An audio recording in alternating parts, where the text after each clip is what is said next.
Nédieka, village de la région du Hambol. Plusieurs producteurs de la noix de cajou convoient leur production en un seul lieu. Ces producteurs appartiennent à la coopérative du village. Cette coopérative a choisi le système de vente groupée pour se mettre à l'abri des acheteurs véreux. La coopérative est née pour faire la qualité et la vente groupée. Avec toutes ces exigences que nous respectons, nous avons un meilleur prix. Avant, c'était les pisteurs qui achetaient nos productions. Ils fixaient le prix qui les arrangeait. Aujourd'hui, avec la coopérative, ce sont les acheteurs qui courent après nous. Ils respectent le prix fixé par le gouvernement.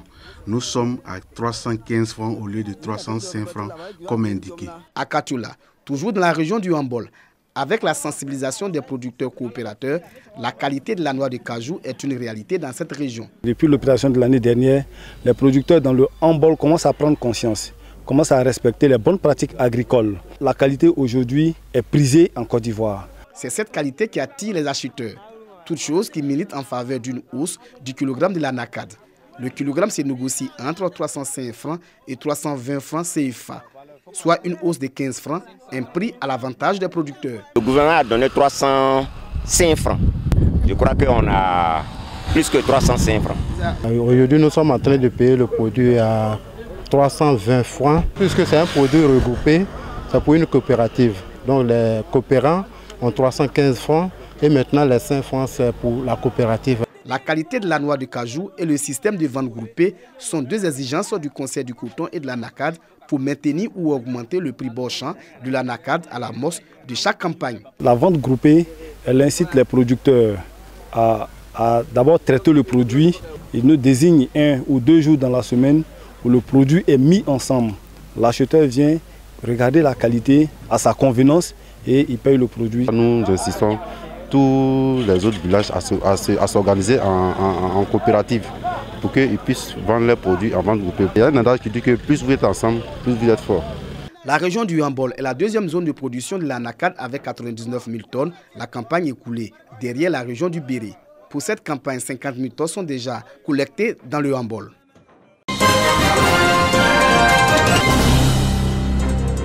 Imposition et recouvrement de l'impôt foncier. Stratégie pour l'élargissement de l'assiette et conservation foncière. Stratégie pour une fiscalisation optimale des entrepreneurs et des micro-entreprises. Des modules au menu du renforcement des capacités des agents de la direction régionale des impôts de Gbeke. Une session de formation pour accroître les capacités opérationnelles pour un élargissement de l'assiette fiscale afin d'optimiser le rendement de la direction régionale. Faire en sorte que toutes les activités qui sont exercées et les activités génératrices de revenus puissent être imposées comme il se doit. Donc tous les opérateurs qui exercent donc ces activités-là doivent pouvoir figurer dans le fichier de la DGI et effectivement payer les impôts qui sont les leurs, c'est-à-dire qui relèvent donc de leur activité. Les agents de recouvrement ont été instruits sur toutes les méthodes pour répondre aux attentes de la Direction générale des impôts. On ne finit jamais d'apprendre. Il y a l'année fiscale 2021 qui s'impose à nous, donc il était nécessaire de pouvoir ensemble réfléchir comment élargir l'assiette. Et ces différents types d'ateliers nous permettront certainement de pouvoir orienter encore notre mission. Assainir notre fichier, élargir la base de l'assiette et faire en sorte que le rendement de l'impôt au niveau de Boaké soit nettement amélioré. C'est vrai qu'en 2021, le rendement était bon, mais nous devons faire mieux qu'en 2020. Cet atelier a été également l'occasion pour la Direction régionale des impôts de dresser le bilan de l'année écoulée. Un bilan jugé satisfaisant en dépit de la crise sanitaire à coronavirus qui a paralysé de nombreux secteurs d'activité. Pour atteindre les objectifs de l'année 2021, des suggestions et des propositions ont été faites.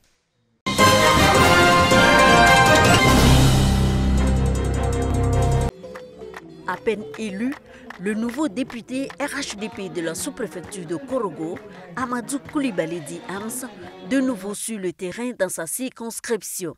À Bodonon, il est revenu non seulement pour leur témoigner toute sa gratitude après sa brillante élection aux législatives, avec un taux de plus de 98% des voix, mais honorer également un des vœux chers à cette population.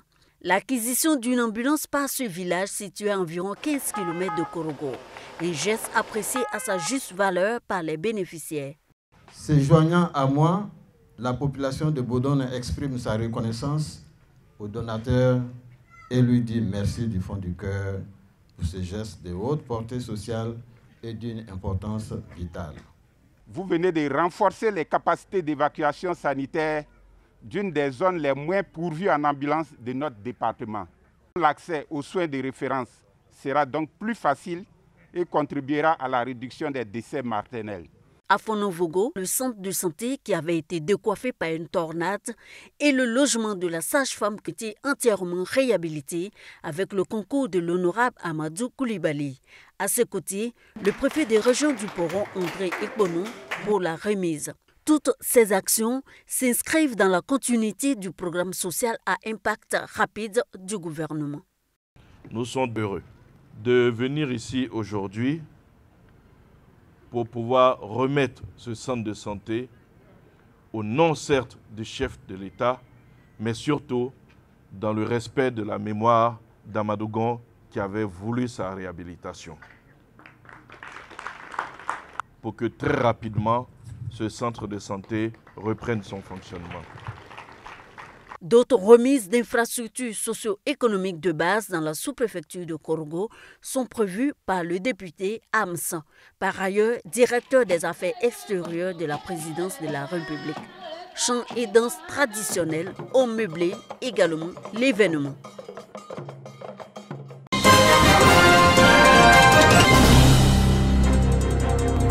Ils sont venus des 4 coins de la Côte d'Ivoire pour prendre part à cette 8e Assemblée générale ordinaire qui se tient dans la ville de Divo. Par leur présence massive, ces membres de l'URPCI, Union des radios de proximité de Côte d'Ivoire, entendaient réaffirmer un engagement, celui de s'impliquer durablement dans la construction de la paix et de la cohésion sociale en Côte d'Ivoire. Quand nous lançons des messages, nous essayons de voir les réactions des gens parce que nous sommes des agents de changement de comportement. Donc au quotidien, nous comprenons que quand il y a des crises et que les radios s'invitent dans la résolution de ces crises en donnant la parole aux communautés, très facilement la tension baisse. C'est un hymne à la réconciliation. Initier des formations à l'intention des journalistes sur la culture de la paix et permettre à toutes les sensibilités de s'exprimer sur les antennes des radios de proximité. Bref, à ces assises, tout a été passé en revue pour faire des acteurs des radios de proximité de véritables vecteurs de paix. Une volonté qui cadre bien avec les aspirations du gouvernement. Parrain de cette Assemblée générale ordinaire, Amédée Kofi Kwaku, ministre de l'équipement et de l'entretien routier, par ailleurs maire de la commune de Divo. Il les a exhortés à jouer pleinement leur rôle, celui de permettre à la Côte d'Ivoire de poursuivre son développement. Il était bon que nous puissions donc leur dire au nom du président de la République que l'objectif du président c'est d'apporter le bonheur aux Ivoiriens. Et ce bonheur, c'est-à-dire à travers les infrastructures, les routes, les écoles, les centres de santé, l'électricité. Mais tout ça ne peut pas se faire si notre pays n'est pas en paix, si notre pays n'est pas stable. Et donc, ils ont un très très grand rôle à jouer.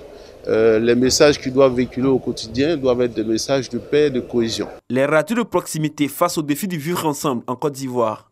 C'est le thème de cette 8e Assemblée générale ordinaire de l'Union des radios de proximité de Côte d'Ivoire.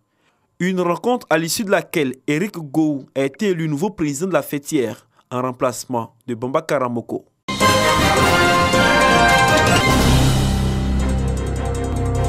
Boaké, quartier Sokoura, Drissa, jeune mécanicien, est bien heureux de recevoir une délégation de RTI Boaké accompagnée par l'artiste Abou Nidal. Des dons en vivres de la RTI et 3 kits scolaires dont un solaire sont remis par l'artiste. Une action qui rentre dans le cadre du retour de Cadence, une émission grand public de RTI Boaké. Un acteur culturel qui est un modèle de réussite sera l'invité tous les derniers samedis du mois. Abou Nidal, en plus du coupé décalé, milite pour la scolarisation des enfants. C'est à juste titre qu'il a été choisi pour être ambassadeur de l'éducation nationale. C'est d'ailleurs lui qui démarre le grand retour de Cadence. Nous avons été choisis pour le lancement de cette belle émission Cadence. Alors nous ne sommes pas venus les bras ballants. Ces manuels scolaires vont permettre aux enfants de mieux travailler. Donc les enfants, ce que je peux vous dire, ça on ne vous a pas donné pour rester à la maison, on vous a donné pour aller à l'école. On vous a donné pour être les premiers de classe. Si vous êtes les premiers de classe, on va revenir encore, vous donner d'autres cadeaux. En tout cas mon frère, je suis fier et je demande à tous ces mamans de nous bénir parce que nous traversons une période très difficile avec la Covid. Et j'aimerais profiter de l'occasion pour dire merci à la RTI. Pour les responsables de RTI Boaké, Tout sera mis en œuvre pour que la chaîne soit plus proche des téléspectateurs. Nous avons décidé pour ce premier numéro et pour les numéros à venir justement de faire des dons à des personnes démunies. Ça peut être des personnes physiques, ça peut être également des institutions qui militent dans le cadre des affaires sociales. Sur scène, Abou Nidal n'a pas manqué de faire apprécier son talent.